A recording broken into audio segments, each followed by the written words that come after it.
What's up, bookworms? This is Megan coming at you with a book description and a mixed drink. I actually just finished speaking with the author, whose book I'm going to talk about today while I am mixing this drink. So the book is called The Paris Understudy. The author is Aurelie Thiele. It's a very French name. I had to ask her a couple times to help me pronounce it, but I will show the cover right here, and so you guys can see how to spell her name and what the book cover looks like at least. In French fashion, I've never had this drink before, but I'm going to make a French 75. For the French 75, you are going to add, it said 1 ounce of gin, half an ounce of simple syrup, half an ounce of lemon juice, and then 3 ounces of champagne. So I'm going to I got my elderberry, indigo gin.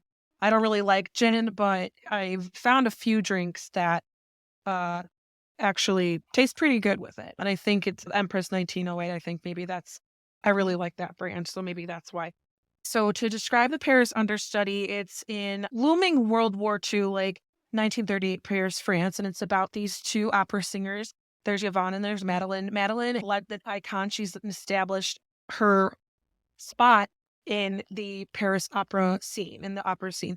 Yvonne, on the other hand, is up and coming. She's hoping for her to make her big break. But Madeline is not wanting to be outshined. She doesn't ever want to be upstaged. She keeps Yvonne as her understudy to ensure that. Now, when Madeline is invited to perform at a German music festival, she accepts, but that involves performing for the Nazis.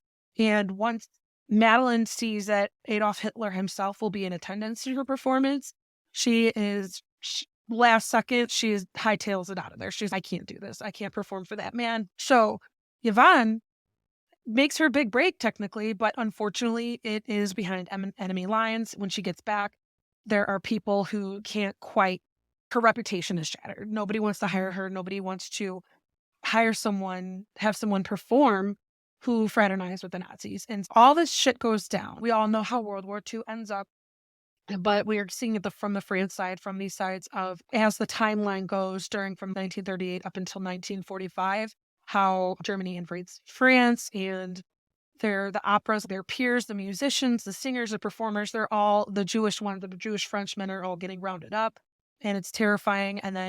But Yvonne's teenage son, Jules, is very idealistic, and he is very much anti-Germany, and he gets himself in trouble a couple times because he wants to fight the Germans. He wants to fight for the French.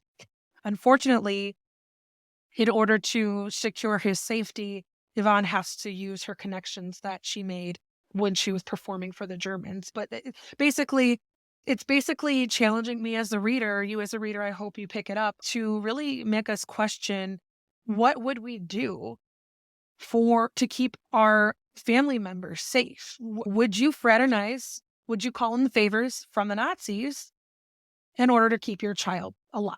That's essentially the big dilemma here. So I put all my ingredients in here. I got my flute, and then it says to put the champagne on the top. So I'm just going to top it off with the champagne. And I got this Brilla Prosecco. And yes, I got it because it was sparkly. Yes, I did. No regrets. So yeah, I highly recommend people to check out the Paris Understudy. If you like historical fiction, if you're interested in World War II era titles. So here's my first time trying French 75. Well, that packs a punch, but it's pretty, not very convincing. It's tasty.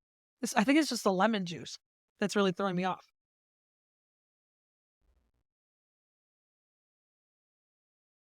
Not sure if that would be my go-to ever, but yeah, it's tasty. But either way, check out the Paris Understudy. That book is available on September 10th, and the interview with Aurelie Thiele is coming out sometime after that. As always, thank you guys for listening and for watching.